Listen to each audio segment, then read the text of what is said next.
What's up, guys? It's Fan Guy here, coming to you with Week 10 fantasy football action. As you can see, there's a reason this lineup is already filled out. I normally don't do it that way, but I just, spent the last 30, 40 minutes making a video. And once again, this time I didn't mute myself. I just didn't have the right audio input going. So instead of... I could see that my mic wasn't muted, but apparently the recording was muted. So I have a 40-minute recording of nothing. So, much like last week, we're going to go super turbo speed on this one. It's interesting because I did say this in the video that just, that I can't obviously post because you couldn't hear me. I'm not crazy about a lot of plays this week. I'm not going to be playing a ton of lineups, and the lineups I do play are not going to be as diverse as they normally are. I'm going to have a lot of the same players. What I'm going to do for this video, because I really am just over it right now. I hate redoing videos. It's like playing a game on a video game, beating a level, forgetting to save, and then dying and having to redo it. And sometimes you never go back to finish the game. Yeah, I've done that many times in my life. But didn't want to leave you guys hanging too hard. So I do at least want to give you guys a little bit of advice, even if it's only like a 5-minute video this week. Because I don't feel like going through all that again. The good news about doing a video twice is you know exactly what you said pretty much. And I have a pretty good script of how to get through this quickly. So look, guys, I'm just going to highlight the quarterbacks I like this week. I'm just going to tell you, if you have any questions, drop a comment, ask me a question about why I like a guy or don't like a guy. I'm not going to get into too much detail right now. But look, Josh Allen's hurt. Kyler Murray, for me, the only quarterbacks I'm willing to play this week are going to be Tua, Justin Fields, Daniel Jones or Aaron Rodgers if you're feeling froggy, Goff or Lawrence if you're feeling like you need a cheap option. And that's pretty much it. It's the only quarterbacks I'm messing with this week are those guys. Also, you can have a Case Keenum lineup. I wouldn't hate you for having a Case Keenum lineup just in case that revenge game goes. But the weather in that game is bad, so beware. Buffalo, Minnesota, probably going to be a lower scoring game than we thought. Now, look, I love Jonathan Taylor this week. As you can see, he's on my list. Saquon is my favorite running back this week. Not crazy about Henry, Chubb. I do think Cooks could have a good game in a spot where they might have to run a lot bad weather there. Jacobs could have a resurgent week. These price tags are just so high, guys. Kamara, Jones, ATN, these are all playable people if you want to spend the money. They all have the same upside in my brain. I'm fading the Dallas backfield this week. Zeke looks like he's going to play, which I think is just weird, and it makes Dallas weird, the backfield. Same with Detroit. I am not messing with Detroit's backfield for the same reason. Same thing in Arizona. Their backfield is weird. I do like Dameon Pierce a lot at 6,300. He's like the lowest of the top-end guys I like this week as far as price tags go. And then if you want real cheap guys, you need a cheap running back. Like I said, Darrell Henderson, they've been hyping him up this week, saying he should get a lot of work.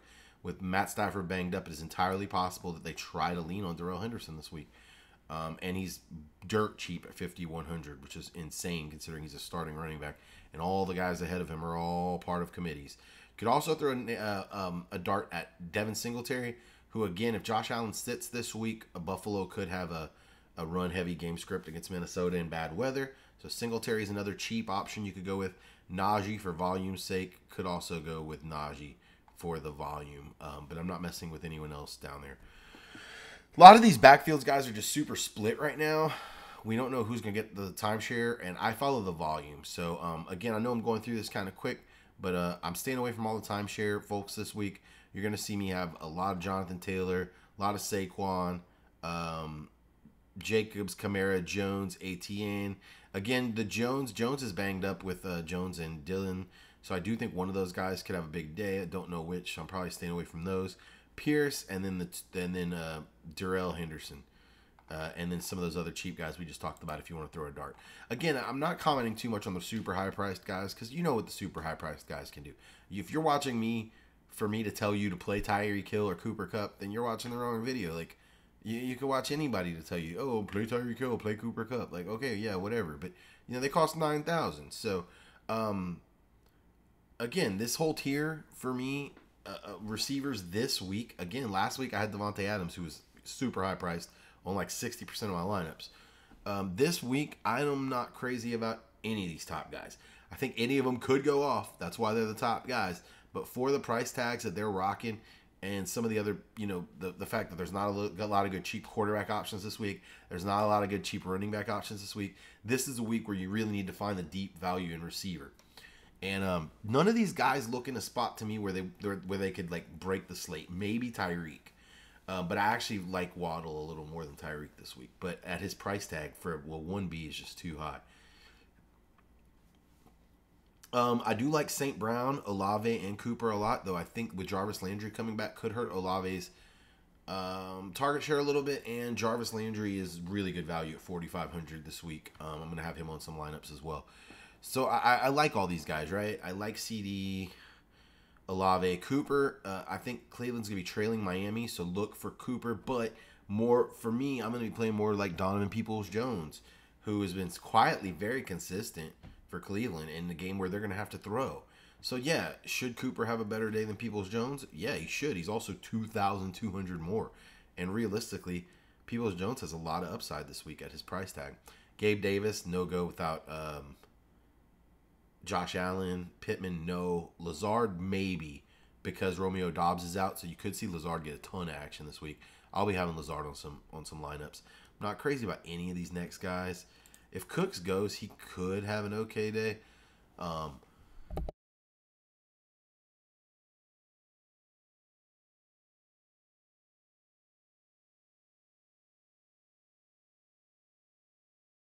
I feel like Cooks was pissed off that he didn't get traded, but I think he's going to play really hard the rest of the year so he can get traded.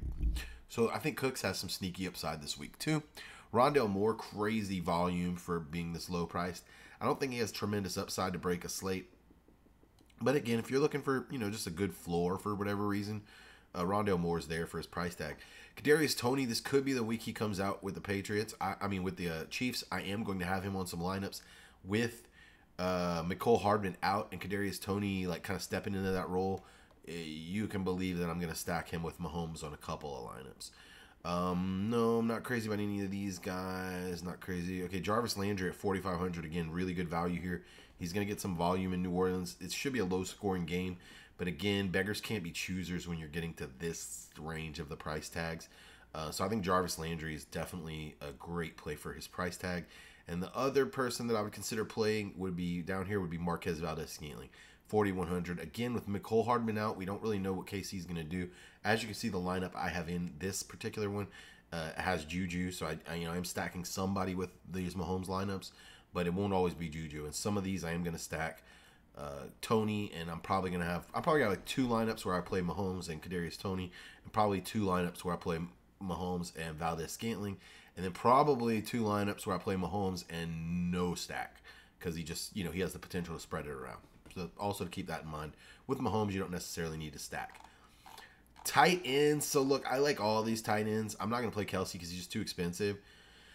But pretty much anyone who's playing, Ertz all the way down to Higbee, I like. I'm not crazy about Gesicki or Kmet this week. I did have Kmet on a lot of lineups last week, though, so I'm not anti-Kmet or anything. Dulcich is an interesting play. Evan Ingram got cleared today, so he's an interesting play. And Foster Moreau with Waller out is also an interesting play. I'm trying not to go below Foster Moreau, but I do think he's probably the bottom of the barrel I'm going to scrape this week with the tight ends, but I will play some Foster Moreau this week. But tight ends such a bleh. And then defense, look, my favorite defense of the week I'm just going to say is the Titans because they've actually looked good defensively, and the Broncos looked horrible. Obviously, any of these expensive defenses you can go with. If you're looking for something a little cheaper, Titans are a good play. You could also play the Bears, Broncos, Steelers, Packers. If you're feeling froggy, you need something cheap. So, I know this was quick, guys. The last one was not. It was like 40 minutes. But I feel like I just condensed a lot of stuff here. Oh, I didn't talk about the guys in this lineup. So Jonathan Taylor, I think he's going to have a big week this week. Just my gut's telling me that. He's finally healthy. Good matchup. They're going to have to lean on him. Darrell Henderson Jr., crazy volume. Again, I think I talked about that a little. He should be the guy in LA this week. And for 5,100, it's a price tag thing there. Christian Kirk in a game where Jacksonville should have to keep up with KC. I like Christian Kirk and I like Evan Ingram a lot this week because KC should beat the crap out of Jacksonville, and therefore Jacksonville should have to throw. If you're going to play Mahomes, I'm going to stack his newest, favorite weapon, which is Juju Smith-Schuster. Chase Claypool is a guy who I think has a really high outlook rest of the year, the way they're talking about him in Chicago.